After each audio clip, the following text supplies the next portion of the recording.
Leitura da Carta de São Paulo aos Gálatas. Irmãos, se sois conduzidos pelo Espírito, então não estáis sobre o jugo da lei. São bem conhecidas as obras da carne: fornicação, libertinagem, devassidão, idolatria, feitiçaria, inimizades, contendas, ciúmes, iras, intrigas, discórdias, facções, invejas, bebedeiras, orgias e coisas semelhantes a estas. Eu vos previno como, aliás, já o fiz. Os que praticam essas coisas não herdarão o reino de Deus. Porém, o fruto do Espírito é caridade, alegria, paz, longanimidade, benignidade, bondade, lealdade, mansidão, continência. Contra essas coisas não existe lei. Os que pertencem a Jesus Cristo crucificaram a carne, com as suas paixões e seus maus desejos. Se vivemos pelo Espírito, procedamos também segundo o Espírito corretamente. Palavra do Senhor, graças a Deus.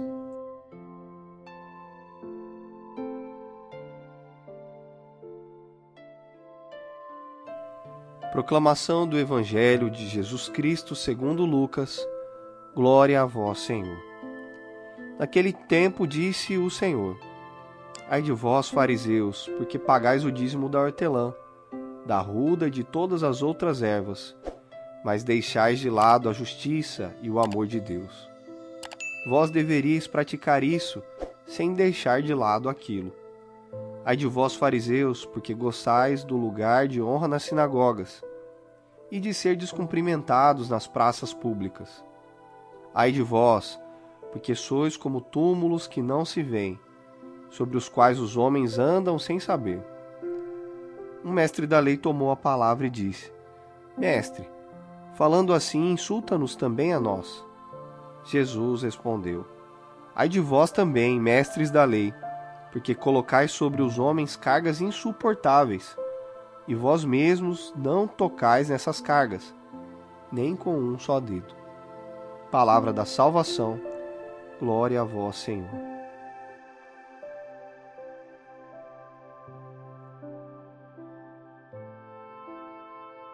Queridos irmãos e irmãs em Cristo, imaginem-se caminhando em um pomar. De um lado, vêm árvores carregadas de frutas suculentas e maduras, maçãs, peras, pêssegos. Do outro lado, as árvores estão murchas, com frutos podres pendurados em galhos ressequidos.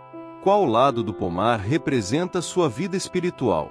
Esta imagem poderosa nos ajuda a refletir sobre a mensagem central das leituras de hoje: o contraste entre uma vida guiada pelo Espírito e uma vida dominada pela carne. Na carta aos Gálatas, Paulo nos apresenta uma lista vívida do que ele chama de obras da carne. É uma lista desconfortável de ler: fornicação, impureza, libertinagem, idolatria, feitiçaria, inimizades, brigas, ciúme, iras, rivalidades, dissensões, facções, invejas, bebedeiras, orgias e coisas semelhantes a essas. Paulo não está fazendo rodeios aqui. Ele está pintando um quadro claro do que acontece quando permitimos que nossos impulsos mais baixos, nossos desejos egoístas, controlem nossas vidas. Mas Paulo não nos deixa nessa escuridão. Ele imediatamente contrasta essa lista sombria com o que ele chama de fruto do Espírito: amor, alegria, paz, paciência, amabilidade, bondade, fidelidade, mansidão, autocontrole. Que diferença! É como passar do lado murcho do pomar para o lado exuberante e frutífero. Notem que Paulo fala de obras da carne, mas de fruto do Espírito. As obras são coisas que fazemos por nosso próprio esforço. O fruto, por outro lado, cresce naturalmente quando estamos conectados à videira verdadeira, que é Cristo. Não podemos produzir o fruto do Espírito por pura força de vontade. Ele é o resultado de uma vida vivida em íntima comunhão com Deus. Paulo conclui esta passagem com uma declaração poderosa: os que são de Cristo Jesus crucificaram a carne, com suas paixões e desejos. Se vivemos pelo Espírito, caminhemos também segundo o Espírito. Esta é uma chamada à ação, um lembrete de que nossa fé deve se manifestar em nossa vida diária.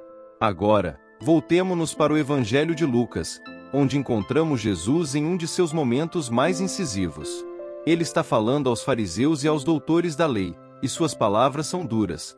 Ai de vós, fariseus, que pagais o dízimo da hortelã, da arruda e de todas as hortaliças, mas descuidais da justiça e do amor de Deus. Jesus está expondo aqui um perigo que todos nós enfrentamos, o de nos concentrarmos nas exterioridades da religião enquanto negligenciamos seu cerne. Os fariseus eram meticulosos em seguir as regras menores da lei, como pagar o dízimo até mesmo das ervas de seu jardim. Mas ao fazer isso, eles perderam de vista o que realmente importava: a justiça e o amor de Deus. Não é difícil ver como podemos cair na mesma armadilha hoje. Podemos nos tornar tão focados em seguir regras e rituais religiosos que perdemos de vista o chamado mais profundo para amar a Deus e ao próximo. Podemos nos tornar como árvores que têm todas as aparências externas de saúde, mas não produzem frutos. Jesus continua sua crítica, apontando a hipocrisia dos fariseus que gostam dos primeiros lugares nas sinagogas e de ser cumprimentados nas praças públicas.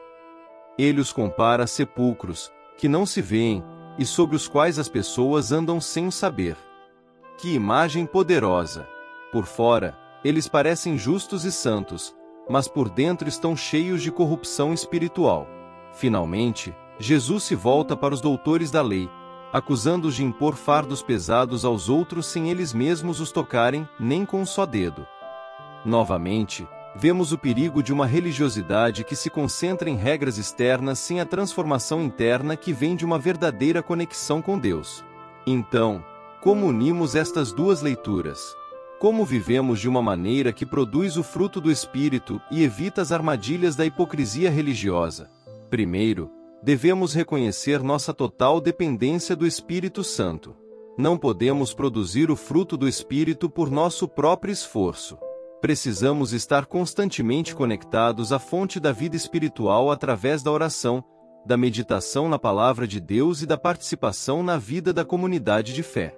Segundo, precisamos estar vigilantes contra a tentação de nos concentrarmos nas exterioridades da religião em detrimento de seu cerne. Isso não significa que rituais e práticas religiosas não sejam importantes. Eles podem ser meios valiosos de graça.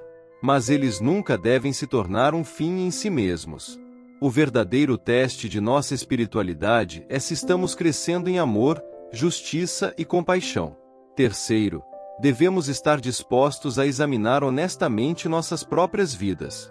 É fácil ver a hipocrisia nos outros, mas Jesus nos chama a olhar para dentro. Onde estamos agindo como os fariseus em nossas próprias vidas? Onde estamos impondo fardos aos outros que nós mesmos não estamos dispostos a carregar? Quarto, precisamos cultivar uma atitude de humildade e serviço. Jesus criticou duramente aqueles que buscavam posições de honra e reconhecimento. Em vez disso, somos chamados a seguir o exemplo de Cristo, que veio não para ser servido, mas para servir. Finalmente, devemos nos lembrar que a vida cristã é uma jornada de crescimento contínuo. Paulo fala de caminhar no Espírito. Isto sugere um processo contínuo, um passo de cada vez. Não nos desanimemos se ainda vemos algumas obras da carne em nossas vidas. Em vez disso, concentremo-nos em permanecer conectados a Cristo, confiando que Ele continuará sua obra de transformação em nós. Meus queridos irmãos e irmãs, hoje somos desafiados a examinar o pomar de nossas vidas. Que tipo de fruto estamos produzindo? Nossas vidas estão caracterizadas pelas obras da carne ou pelo fruto do Espírito? Estamos nos concentrando nas exterioridades da religião ou permitindo que o amor e a justiça de Deus transformem nosso ser interior? Que possamos, pela graça de Deus e o poder do Espírito Santo, ser como árvores plantadas junto a correntes de águas, que dão seu fruto no devido tempo. Que nossas vidas sejam um testemunho vivo do amor, da alegria, da paz e de todos os outros aspectos do fruto do Espírito. E que, ao vivermos assim, possamos atrair outros para o amor transformador de Cristo. Que o Deus de toda graça, que o chamou para sua glória eterna em Cristo, depois de terem sofrido um pouco, os aperfeiçoe, confirme, fortifique e estabeleça. A Ele seja o domínio para todo sempre. Amém.